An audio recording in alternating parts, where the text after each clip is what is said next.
Look around you. There's so much work to do. This world is in no condition for us to simply sit back and watch. There is a tangible, desperate need for Jesus. A glimpse of hope in the midst of hopelessness. Jesus experienced this. He saw it firsthand.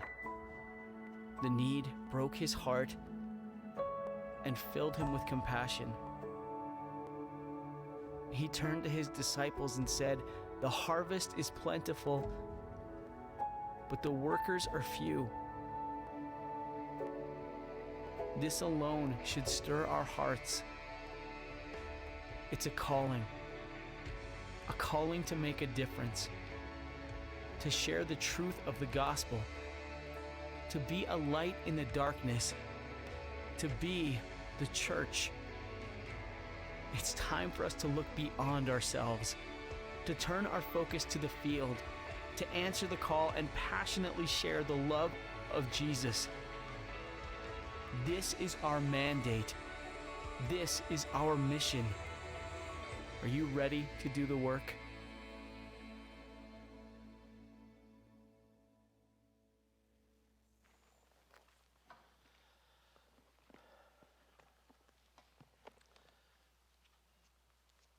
I was not going to have a video before my sermon because I'm a little bit different than Pastor Brad. But I'm glad that I didn't say anything to Nick to stop him from making that choice. That was a perfect, absolute perfect choice for today's sermon. The fields are white unto harvest, and yet the workers are few. Let's see how that fits into what I had prepared without talking to Nick. The story of David and Goliath is one of the most familiar stories in the Bible. It's one that we teach our kids early in life. It has universal appeal of the great, mean, big tyrant being defeated by the small, righteous underdog. Never fear, underdog is here. Or in today's thing, the Guardians of the Galaxy have arrived. Or Root, I'm Root. Whatever. Even in our secular world, there are David and Goliath comparisons to be had. Like Ralph's Supermarket, which is really only a subsidiary, maybe even a small subsidiary of Kroger, versus the mom and pop corner grocery store. I know it's early in the political season. But how many of you have heard of Vivek Ramaswamy? That's what I thought. I haven't heard much of him either. But he threw his hat in the ring as a presidential candidate. You can decide whether he's going to be a David or a Goliath or something else. In the sports analogy is often made regarding some powerhouse being defeated by some no-name backwoods team, like a matchup between the USC Trojans and the Eastern Washington Eagles. Have you never heard of them? My daughter graduated from there. We live in our ordinary lives like a David and Goliath world. Sometimes our problems seem so overpowering that there's no way for us to gain a victory over them. We feel like we need a giant killer to rescue us from all our situation, as Gina was praying earlier. But you know, we may just be that giant killer ourselves. The organization of this sermon really comes from a tape that I heard. It was a tape years ago from John Maxwell on giant killers. So as I go through the sermon, I want you to think beyond the words that I use or the stories that are told, and I want you to think about the situations in your own life. But even beyond that, these words also apply to situations that we share together. I've asked Alyssa to tell us a story of David and Goliath now from a different perspective. See if you can understand this story just a little bit differently. To be fair, you told me to write the story. Oh. I didn't know I was going to have to speak. Oh, yes. Sorry, my hair's not Yeah. even dry today. Come on, you're good. It's a good thing I came this morning. I've been looking for you. Okay, do you have it? 'Cause I don't- No, I didn't. You're going to have to do it from heart now. Oh, no, I absolutely cannot. I can get it. I'm going to get it. Okay, Okay. I'll go on with Like, it. You just- get your story, and just- I'll yeah, go riff on. a little bit. I'll be right back.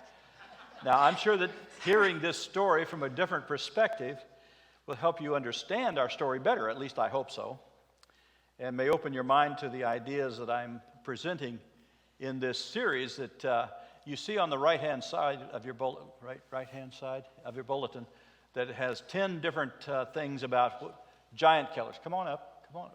You got it. Okay. I emailed it to you, so I just got it. You're all right. You're fine. And they may trigger some new ideas and thoughts about this story and your life. Sorry, I get like 400 emails a day. So Only 4. 400. Almost there, I promise. I'm sorry. Sorry, guys. I would have fully been prepared, but I thought we had talked about it this way, but I'm sorry that I didn't That's communicate okay. it well. it's been a hectic week.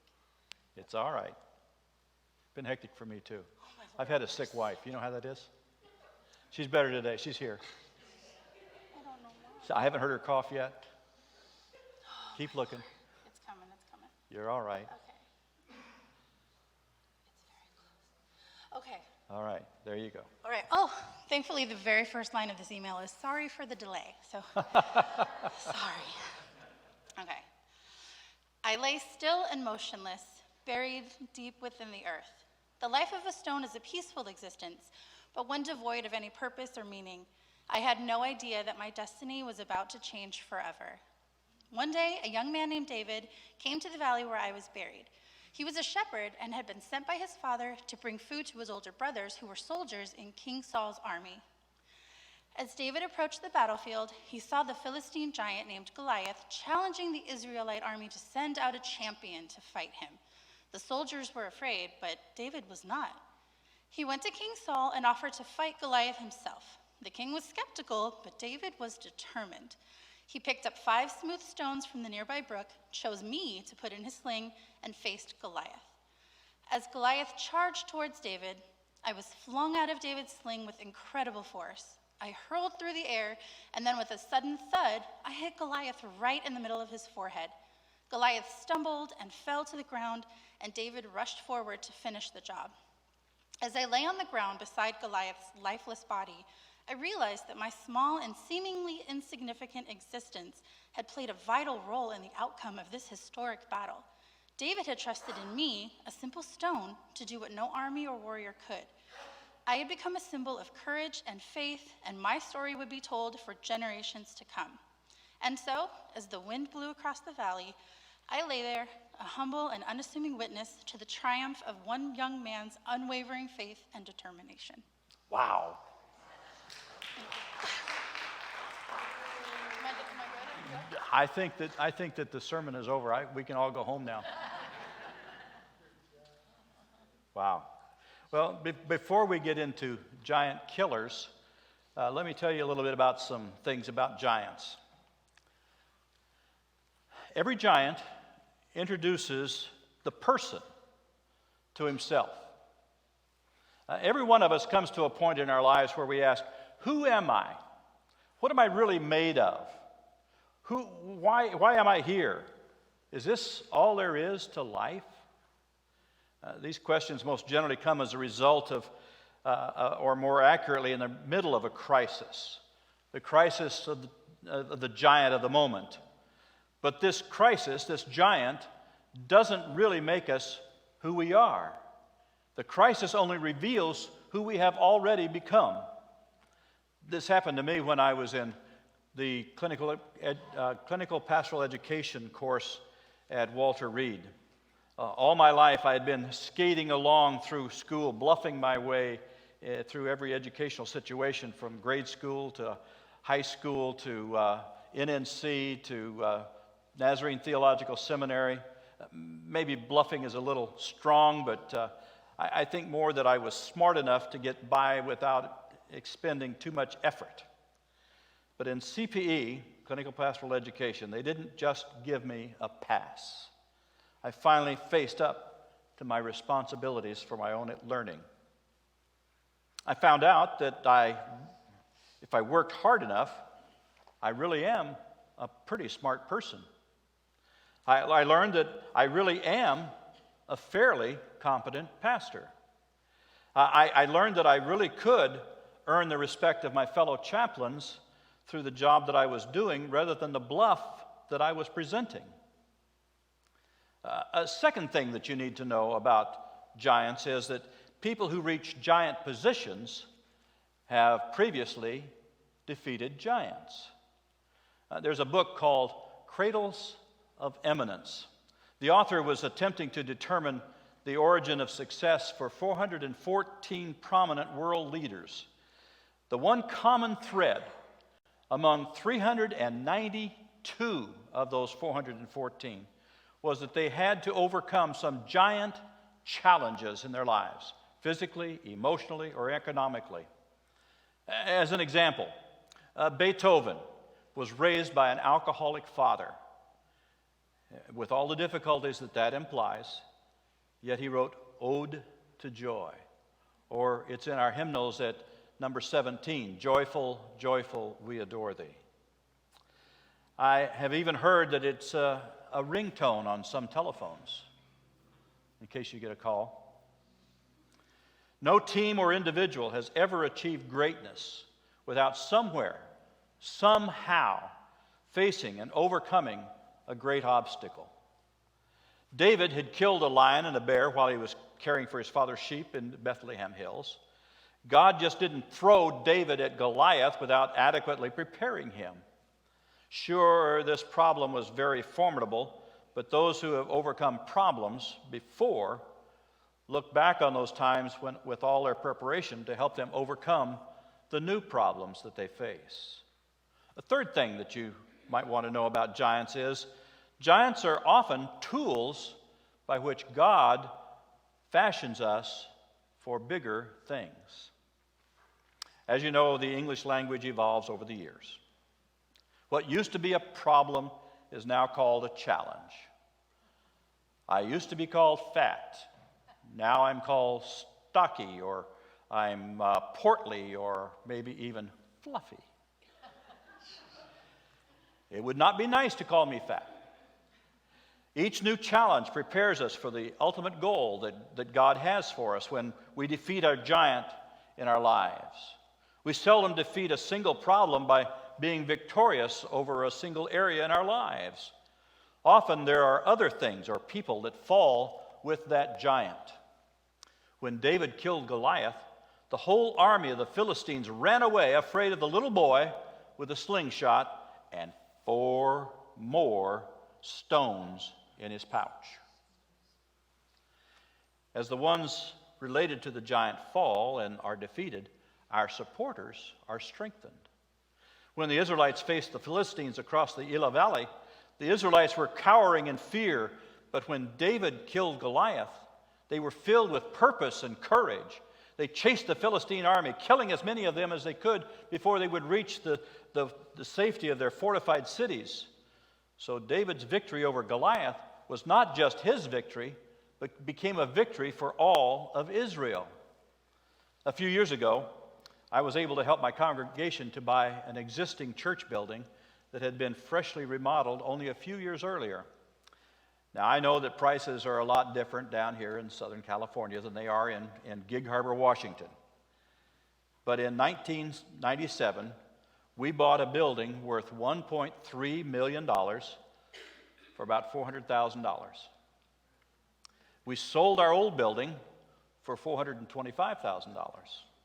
So effectively, we moved into a much newer, larger, nicer, better located building for what we were already paying for the old one with a leaky basement. Found that out the first week we owned it. Had a flood. When we bought this new building, it was culmination of over a year of work for me and the realtor. I felt like it was a giant victory for me, but it was an even more giant victory for the entire congregation. The realtor that assisted us in making these transfer of the building and the funds was one of my childhood friends. So he didn't even charge us for the time and effort that he put into this transaction. Though he had long been away from the church in which we had grown up, he said at the end, this had to be a God thing because I have never seen anything like this before. So let's look at some of the characteristics of giant killers. Giant killers don't start off as giant killers. That's number one on your chart there. You can tick it off. We're going to do that one today. In 1 Samuel 17, 14 and 15, we read that David was the youngest, and now the three oldest, those are David's brothers, Eliab, Aminadab, and Shammai, follow Saul, but David went back and forth from Saul to tend his father's flock in Bethlehem. Now, if you look at this map, you'll see that Bethlehem is up here on the right, and down there it says the Valley of Elah, which is by Azekah and Succoth, and you see where Gath is. Gath is where Goliath is from. So they're meeting in this Valley of Elah. So there you got it. That means that David would play his lyre or harp for Saul when Saul was upset or depressed. And then he would go back the 15 miles to Bethlehem to tend his father's sheep when Saul was feeling better. David was a sheep herder. He wasn't even a soldier. He was too young, too small, too insignificant to be a soldier in Saul's army. Now, you'll recall that David was so insignificant that when Samuel came to anoint the new king, even Jesse, David's father, brought him into the house because the ceremony was there because Samuel insisted that there had to be someone that was more kingly than the ones of his brothers. With three of his sons in Saul's army, Jesse wanted to know how the battle was going, so he sent his youngest son, his smallest son, David, with supplies for the brothers and some cheese for the battalion commander, which is always a good idea. David got up early in the morning and had someone else watch the sheep. He was very, very conscientious. He took the food and went as Jesse had ordered him. He went to the camp of the army. He went to the camp as the army was going out to the battle line, shouting their war cry. Now, those of us who've been in the military know where the battle line is. We know where we can advance, to where we can advance, and not go beyond, unless we want to engage. So this is where the army of Israel has gone. Now, this has to be one of the most comical situations in all of the Bible. 4 verses down, it says, when all the men of Israel saw Goliath, they fled from him because they were terrified. Okay. As most of you are aware, back in the last century, back in the early 1960s, I was a cheerleader in high school. That's me on the right. Boy, did I need some weight then. No, I couldn't have done handsprings then. This scene reminds me of our mighty South Kitsap Wolves, just as I'm sure your school did. We generally had a pep rally on Friday afternoon when we were having a home game. We would have the sophomores vying against the juniors who were vying against the seniors to see who would have the right to have the coveted big wooden K that stood about this tall in front of them for the next pep rally. They would yell and try to make more noise than those who were sitting in the enemy territory just a few seats away. And the idea was that the enthusiasm of the pep rally would carry over into the evening when the pep squad would again whip up the fans into a frenzy, and the team was to catch this emotional energy from all this yelling and hooting and hollering and go out and knock the socks off of the giants from Bremerton. Unfortunately, it didn't always work that way, like the Israelites going out shouting and hollering and hooting their war cry. It didn't work for them either. The first year I was in high school, even though we yelled our lungs out at the pep rally and again at the game, we did not win one football game. Not one. Second year wasn't much better. I think we won maybe 2 then. It was as if the team would come out on the field to the cheering and the hometown fans, take one look at the powerful giant invaders from Bremerton and turn tail and run back into a huddle. Today in our church, do we do that in our board meeting? Do we make all kinds of suggestions as to how we can conquer the enemy pews and the empty pews and change the lives of the people of Long Beach? We come here on a Sunday morning and sing some songs, rousing songs of Zion. The church is one foundation in Jesus Christ her Lord. Or amazing grace, how sweet the sound. Or some choruses of Kumbaya, my Lord, Kumbaya. Or I am a child of love, or something like that. That's the first time I've heard it, so I didn't know how to sing that one. But then we go out on Monday only to hide from the giant problems that are waiting for us. The same problems that were there last week and the week before. There is still room in our pews. Are we like the South Kitsap Wolves of 1960? We come to the pep rally on Sunday but fail to show up for the game when it counts? Here are a couple of observations about the players in this biblical game of killing the giant. David was faithful in the small tasks, but the army was unfaithful in the big tasks. David tended his father's small herd of sheep, a little thing. Eliab calls them those few sheep. And when David is summoned, he played the harp for Saul, a little thing. And when he was sent, David went to the battlefield carrying supply. That's a loud plane. That's a big, it keeps on going. I don't know what it was. I didn't see it. Anyway, he goes back and forth playing for Saul, a small thing, a little thing. And when he was sent, David went to the battlefront carrying his supplies from his father to his brothers and the battalion commander. A small thing.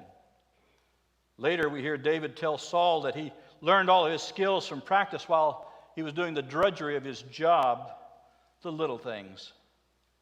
He killed a lion and a bear. Well, the little things are getting a little bigger now. He would now be faithful in the enormous Goliath task before him. The army, on the other hand, all the training that they had, a big thing. They had been in battles before, a big thing. They were prepared for this moment in history, but they were unfaithful to the task of that preparation. Though they had all this training, all this experience, all this preparation, they refused to be faithful in the big thing that was in front of them. John Maxwell says, people rise to the top because the people who know what they are supposed to do don't. There's plenty of room at the top. Now, I've seen someone in our own congregation rise to the top. 3 times we've been without a music leader for our worship. And each time Dick Hines has stepped forward and completed the task. He took over and did the faithful thing. We don't become giant killers just when there happens to be a giant standing in front of us. We're in training for that task from the very beginning of our lives. An American tourist was visiting a small town in Europe. And he asked an old-timer, well, there's a word we don't use much, old-timer. He asked a person in their prime, there we go, if any great men had been born in his village. The prime person thought for a moment, and then he replied, Nope. Only babies born here. Jesus also addressed this issue of growing faithfulness when he told the parable of the talents.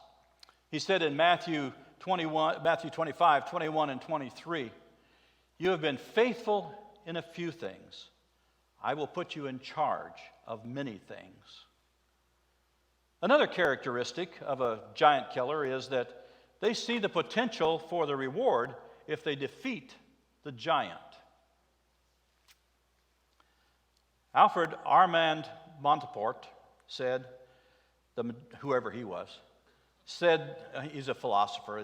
He trained LSYs and a school teacher and stuff like that, but he became a philosopher. The majority see the obstacles. The few see the objective. History records the successes of the latter, while the oblivion is the reward for the former. David followed his army back to their tents and asked them what was going on, why they were running away from this uncircumcised Philistine. And the men of Israel replied, "Do you see how this man keeps coming out? He comes out to defy Israel. The king will give great wealth to the man who kills him. He will also give him his daughter in marriage and will exempt his father's family from taxes in Israel." And David asked the men standing near him, "What will be done for this man who kills the Philistine and removes this disgrace from Israel? Who is this uncircumcised Philistine that he should defy the armies of the living God?" David is saying, "Say what? Now tell me again what the reward will be for the one who kills this uncircumcised Philistine." And David can't believe his ears. These professional soldiers are sitting around waiting and cowering in fear when they should be blessed with great wealth, no taxes, and the king's beautiful daughter as a wife. David had seen Michal. He knew what kind of a chick she really was. Remember, David had been king in Saul's home in King Saul's home on several occasions to play the harp for some gig or some more regularly to calm him down. He could not understand why these guys were just standing around kicking dirt when they should be out there kicking the tar out of Goliath. The predicament seems to be that the army only saw the problem, where David saw the potential. The army saw the risk, but David saw the reward. Now, I know that David did marry Michal. That's another story for another day. So we can assume that he got wealthy and his father didn't have to pay any more taxes. Wouldn't that be good? Wouldn't that be good? Mr. Taxman? Isn't that the way it is when we are confronted with our Goliaths? We stand around talking about all the bad things that could happen. The more we debate the action, the more ways we can conjure up that we can make the results turn out badly for us. I remember a few years ago, I was in the Army. I sat on a hill watching soldiers from my unit rappelling down a cliff in Yakima. It was a place we went for training in central Washington. I watched for a couple of hours. No one was hurt. No one fell. No one blacked out. No one backed out. I just couldn't get up the courage to do the rappelling myself. Just as the platoon leader was starting to pack up the ropes, I convinced myself to give it one try. The hardest part of the rappelling for me was getting over the edge and trusting the rope. But once I started down the cliff, the thrill was almost more than I could stand. And as soon as I hit the bottom, I called back up to the lieutenant. I was a captain. He had to obey my order. I outranked him. And I told him that he couldn't pack up the ropes yet. I was going to go down. Again. I had sat there all afternoon just watching, fearing the giant more than I wanted the reward. I wasn't even sure what the reward would be. All I had to do was experience that reward of thrill and accomplishment to desire to face the giant again just to spit in his face. We can't always evaluate the situations of our lives in terms of what we see. What is observable is real. What we feel is real. What we fear is real, but it's not the ultimate reality. Behind what we see, behind what we feel, behind what we fear is an all-powerful, loving God that we must remind ourselves of this ultimate reality. We've looked today at two characteristics of giant killers. This is going to be a continued sermon. It's like a TV show. They start it off and they give you cliffhangers or they give you unfinished business. And so I'm going to leave you with unfinished business, not a cliffhanger necessarily, because you've got the rest of the story on your bulletin. If you don't have a bulletin, pick one up on your way out. It's got some other good stuff in it too. So we look today at giant killers don't start off as giant killers, and giant killers see the potential reward if they defeat the giant. So I want you to hold on to today's thoughts and this sermon, and because in August I will again pick this up, and we will then look at giant killers don't listen to doubting critics, Eliabs, and giant killers are not overwhelmed by the challenge. See you then.